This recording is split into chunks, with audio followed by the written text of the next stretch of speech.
If you want to make great YouTube videos but don't know where to start, then you're in the right place, because in this video I'm going to show you how to go from a simple idea to a final video in just 10 minutes.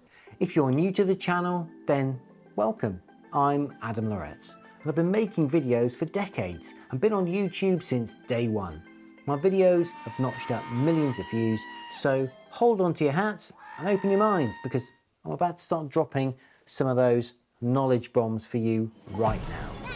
Now, the first thing to do when making a YouTube video is to research your video subject. Type in keywords and look at popular videos. See what unique knowledge and value you can add in your own video. Also, see what kind of thumbnails are grabbing people's attention. Remember, thumbnails are small, so less is often more impactful. Bold images, bold text, and a clean look. Moreover, your video and thumbnail need a strong hook to grab your audience's attention. So plan first. Whatever your idea is, you're going to want to write a script that answers a question or need from your audience, and plan out your video by making a storyboard of shots you want to capture.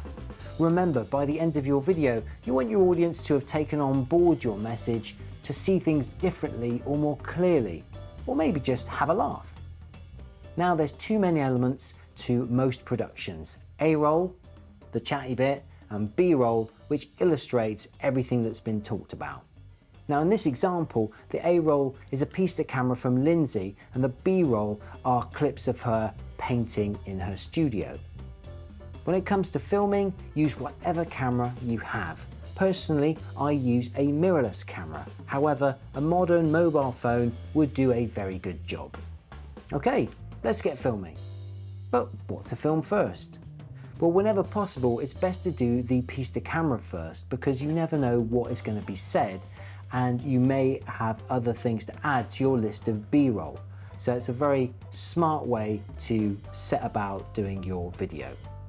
So first off, let's set up the camera before you film with your white balance. Now, depending on the situation you're in, you'll need to go along the line. You'll see the different icons on screen and choose the one that fits your scenario. Outdoors, indoors, shade, or even set a custom white balance with a piece of paper. Now, beyond that, check your frame rates for actuality, where things don't have to be slowed down or anything. In the UK or Europe, you go with 25, and in America and Japan, it's 30. And to ensure natural looking motion, set your shutter speed to double your frame rate. The info's on the screen now. For more info on camera setup, check out the links in the description. So with camera set up correctly, here are 3 quick tips for better shooting. Remember, ALF, ALF. No, not an old man, it's audio, lighting and framing. So audio. Audio is half the picture. If you've got rubbish sound, people will just switch off straight away. So try and get your audio spot on. Obviously, try and film in a quiet place with a lot of without a lot of excessive background noise. If you've got music on, turn it off. If there are people around, ask them politely to be quiet. And if you have an external microphone, or better yet, a wireless mic, pop that on your talent and you'll be off to the races. If you don't have any lights, you'll have to use the windows and practical lights available. In this example shot of Lindsay in her posh new extension, there are French doors over to the left, and that's providing main or key light to her. Behind her, there's more windows, and that's adding a backlight. And then on our right hand side, we've just popped a little LED panel as a fill light. And overall, this gives a reasonable high key look. And don't worry if you haven't got a panel light, you can always bounce light back onto the subject using a piece of polyboard or a cheap reflector like this one from Amazon. The more lights you have, the more options you have for placing your subject and framing them exactly how you want them.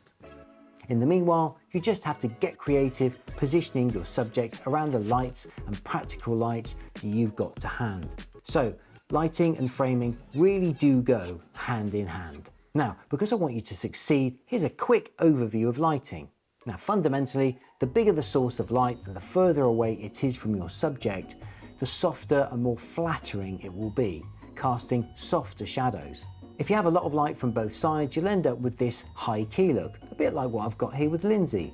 If you have more light on one side than the other, then you'll end up with a more low key light, as favoured by everyone's favourite painter, Rembrandt. Just look for the little triangle of light as you place your subject around into the light. Beautiful. Once you have your A-roll in the bag, it's time to move on to your B-roll. When you come to the editing process, you'll want to have lots of options, so now is a good time to change the settings on your camera.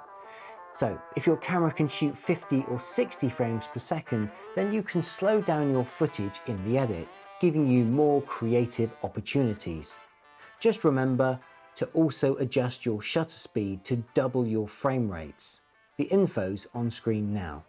In my example, I'm filming Lindsay's studio, capturing the tools of the trade, books of inspiration, multiple canvases and artist stands, all of which help to tell Lindsay's story. Now, to make the B-roll more interesting, I've used a mixture of shots, from wide angles, mid shots and close-ups, as well as adding some dynamic movements, such as push-ins, tilts and small orbits. The key thing about shooting B-roll is just to make sure you've got plenty of coverage. If you're going handheld and you've got a neck strap on your camera, use that. And between your neck and your hands, you'll have 3 points of contact, and that should give you much more stable shots than just holding the camera alone. Take a moment to consider each shot and breathe out gently as you make each one of your moves. And this way, at least you'll get a good 5 to 15 seconds of stable footage per clip. Finally, just make sure you get some of those banger shots for those thumbnails. Well done, we're halfway there. So stick with me as we get through this edit. Now, I like to import my clips into Final Cut Pro, and with everything trimmed down, here's Lindsay's 5 videos, all at 60 seconds each. And then I add some B-roll over the top, where I've made my cuts, and that smooths out the edits and helps to bring the story to life. So, you've got a good story? Now let's add some mood with some music to really move your audience. Personally, I use artlist.io for any music I need, as they've always seemed to have a wide range of content and tones to fit any video. This video is not sponsored by them, I just like what they do and they've been exceptional value. Of course, if this is a video for a brand, then add logos at the beginning and the end, add a website name or a link as a call to action. Once you've got everything looking and sounding spot on, then export your video and publish it. When publishing to YouTube, the last few things you need to do are to give it a simple title. Think about what people will write in a search, and that's what you need to put in as your title. Beyond that, go in and add some keywords, and then finally, I like to make my thumbnails in my editing software of choice, which is Final Cut, but you can always use Photoshop or Affinity or something similar to make an HD size JPEG for the job. Now once your video's gone live, get the link to it and put it across your social media, on Facebook, groups, and track its performance with YouTube Studio. And before you know it, you'll be flying. Make more videos, get more subs, and you'll be off to the races. Congratulations, we've got to the end. There's plenty more tips about video production on the channel, so stick around and I'll see you on the next one. Bye.